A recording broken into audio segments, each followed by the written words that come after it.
Hai guys, selamat datang ke YouTube channel Mawi TV. Okay, hari ini aku nak share sedikit berkaitan dengan AP ataupun permit import persendirian. Okay, topik ni mungkin tak jarang kita dapat tengok dibincangkan. Jadi aku try cuba ceritakan sedikit tentang apakah itu AP persendirian dan siapa sebenarnya yang layak untuk apply AP untuk persendirian ni. Okey, kalau kau nak tahu, korang tekan like dan juga subscribe. Kita jumpa sebentar lagi.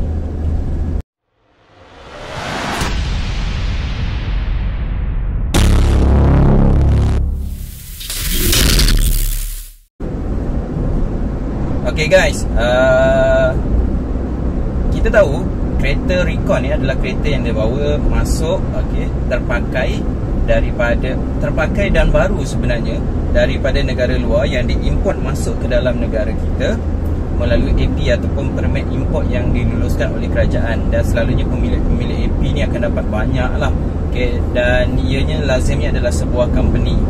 Okay, bagaimana pula seseorang individu itu boleh membawa masuk kereta import ke dalam negara ni, ataupun boleh ke kita mendapat AP persendirian untuk bawa masuk kereta-kereta import ke dalam negara ni? Jadi jawapannya sebenarnya boleh. Aku bahagikan kepada dua kategori lah.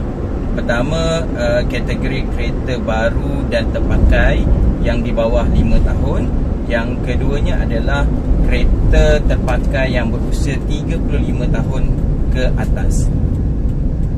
Baik, untuk kereta baru dan terpakai sebenarnya ada beberapa golongan atau individu sebenarnya yang boleh bawa masuk kereta ni ke dalam negara kita, dan adalah beberapa syarat yang perlu mereka patuhi. Individu yang dibenarkan bawa masuk ni sebenarnya, tak silap aku, ada 5 kategori. Pertama, dia mestilah seorang pelajar yang sedang menuntut di luar negara dan mengambil sekurang-kurangnya diploma di luar negara. Kalau kau ambil sijil kemahiran asas di luar negara, takkan dibenarkan. Tapi korang perlu sekurang-kurangnya mengambil diploma di luar negara. Kedua, korang bekerja di luar negara sekurang-kurangnya 1 tahun. Ketiga, korang adalah penjawat awam yang berkhidmat di luar negara. Keempat, suami atau isteri kepada pelajar ataupun kepada pekerja yang bekerja di luar negara itu. Okey, untuk masa aku dalam kategori nombor 1 dan kategori nombor 2. Suami atau isterinya, jadi dia boleh dapat 2 AP.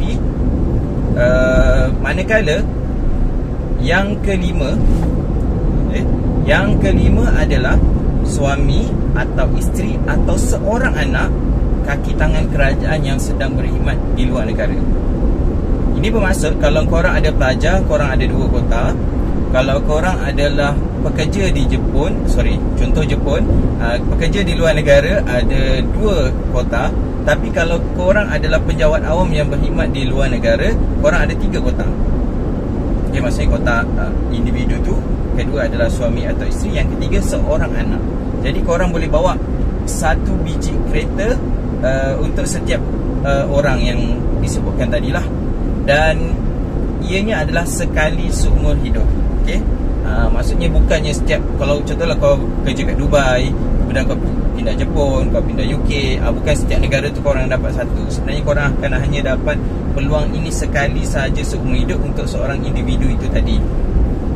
Kalau dia punya kota 2, maksud suami isteri dapatlah 2. Okey, contoh, kalau korang pergi Jepun, bawa balik sebuah kereta, kemudian kau pergi ke UK, okey, kau ada 1 kotak isteri, kau pula boleh bawa balik. Jadi kotak AP ni adalah terhad untuk 5 golongan ini sahaja, tetapi dikecualikan untuk negara Thailand, Singapura dan juga Brunei. Okey, 3 negara ini kalau kau bekerja dekat sana ataupun kau belajar dekat sana, korang tak boleh bawa kereta sana bawa masuk sini untuk didaftarkan di bawah JPJ lah. Contoh kalau macam di Johor ni, ramai kerja di Singapura kan. Jadi kalau kau kerja di Singapura, kau tak boleh beli motor Singapura dan bawa masuk sini dan tukar nama. Tak boleh. Kalau kau beli guna nombor kat sana, gunakan kat sini boleh, tak ada masalah. Tapi untuk bawa balik dalam sebagai AP tak boleh. Tapi logiknya kalau Singapura punya harga meninggal lah kan. Jadi tak masuk akal lah. Mungkin Brunei ke pun mahal juga aku rasa, ataupun Thailand. Thailand mungkin logik juga dia murah, mungkin sebab dia banyak kilang yang buat skidi lah kan. Itu dia punya syarat. Itu dia punya individu siapa yang layak sebenarnya untuk bawa masuk kereta import. Baik, dia ada beberapa syarat tambahan. Contohnya kereta yang kau nak bawa masuk tu mesti berumur di bawah 5 tahun semasa dia sampai kat Malaysia. Maksudnya kalau kau nak bawa sebuah kereta second dari negara Jepun sebagai contoh, kereta tu dah guna 2 tahun. Kau duduk kat sana 2 tahun, kau dah guna 4 tahun lah usia kereta tu. Jadi kereta tu boleh dibawa masuk selagi dia belum berumur 5 tahun lagi. Tapi kalau kereta tu kau beli second dekat Jepun, dah berumur 5 tahun, kau duduk sana 3 tahun lagi, dah 8 tahun umurnya, dan kau nak bawa masuk sini, kereta tu tak boleh dibawa masuk. Dia hanya boleh bawa kereta yang berumur 5 tahun dan ke bawah sahaja. Kemudian bila kereta sampai ke Malaysia, kereta tu dia ada embargo lebih kurang 3 tahun. Korang tak boleh jual kereta itu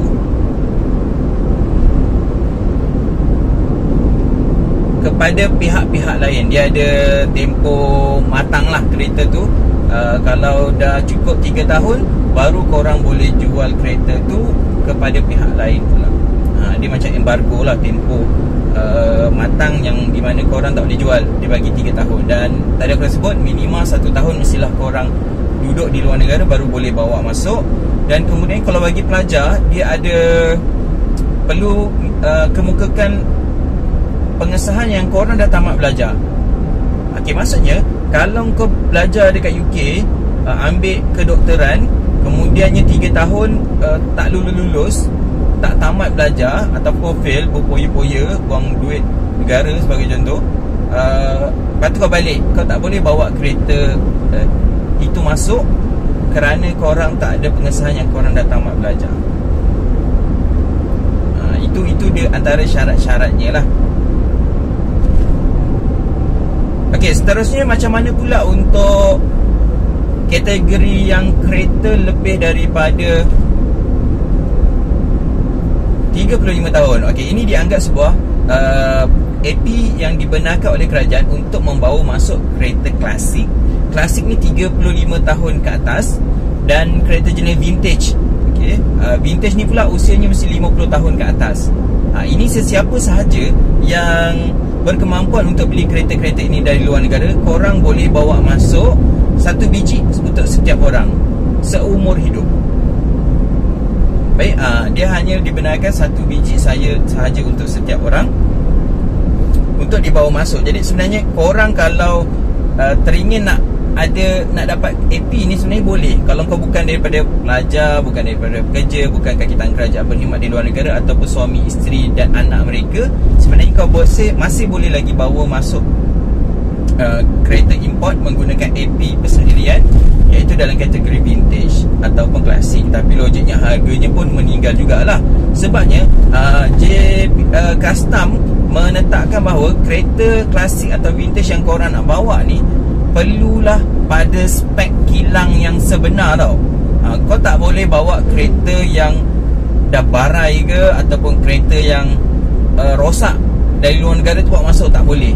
Kereta tu mestilah kereta dalam spek sebenar, dan ia ni mestilah berfungsi, bukan kereta dalam half cut ke, dan tak boleh. Perlu bawanya dalam kondisi kilang yang sebenar, barulah korang boleh bawa masuk. Dan dia pula ada embargo 5 tahun, baru korang boleh jual semula kereta-kereta ini kepada orang lain. Maksudnya tukar nama, dia ada tempoh embargo juga. Jadi pada aku masih tak mampu jugalah Pertama, kereta vintage tu perlukan kondisi yang sangat baik. Okey, kalau kau beli replika tak boleh replika tak boleh, ataupun kereta yang di kostum semula, ataupun macam replika lah, ataupun yang clone pun tak boleh bawa masuk. Jadi tak mampu jugalah sebenarnya nak bawa masuk ni kan.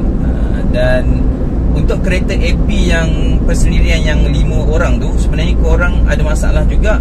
Korang beli kereta itu cash di luar negara. Sebabnya takkan korang nak guna loan kan, loan luar negara.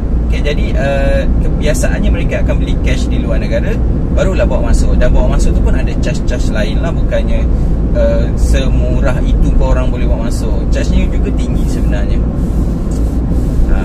Okay, jadi itu je aku nak share untuk kali ni tentang permit AP untuk kereta import yang nak dibawa masuk ke Malaysia, dan golongan-golongan yang boleh bawa masuk kereta ni. Jadi kita jumpa lagi dalam video yang seterusnya dalam YouTube channel Mawi TV. Jangan lupa like dan juga subscribe. Assalamualaikum.